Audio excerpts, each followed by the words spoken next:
পবিত্র রমজান শেষে শাওয়াল মাসের প্রথম দিন উদযাপিত হয় মুসলমানদের সবচেয়ে বড় ধর্মীয় উৎসব পবিত্র ঈদ উল ফিতর।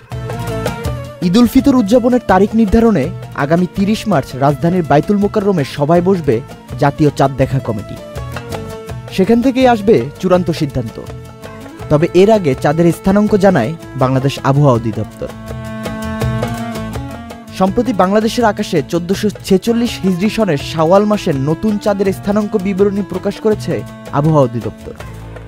এবার রমজান মাস ২৯ দিনে শেষ হলে ঈদ উল ফিতর হবে ৩১ মার্চ, তবে রমজান মাসের ৩০ দিন পূর্ণ হলে ঈদ হবে ১ এপ্রিল।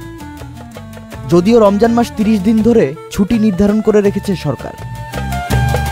শাওয়াল মাসের চাঁদের স্থানাঙ্ক বিবরণীতে বলা হয়েছে ৩০ মার্চ সূর্যাস্তের সময় ৬টা ১৩.৫ মিনিটে চাঁদের বয়স হবে ১.৫ দিন। সান্ধ্যকালীন গোধূলি শেষ হওয়ার ৪৩.৪ মিনিট পর চন্দ্রাস্ত ঘটবে। চাঁদ দিগন্তের সঙ্গে ১৪ ডিগ্রি কোণে উচ্চতায় থাকবে। আকাশে অবস্থানও করবে বেশি সময়ের জন্য, তাই খালি চোখে চাঁদ দেখার সম্ভাবনা অনেক বেশি। সেই অনুযায়ী ৩০ মার্চ চাঁদ দেখার সম্ভাবনা বেশি এবং ৩১ মার্চ পবিত্র ঈদ উল ফিতর হতে পারে বলে জানা যায়।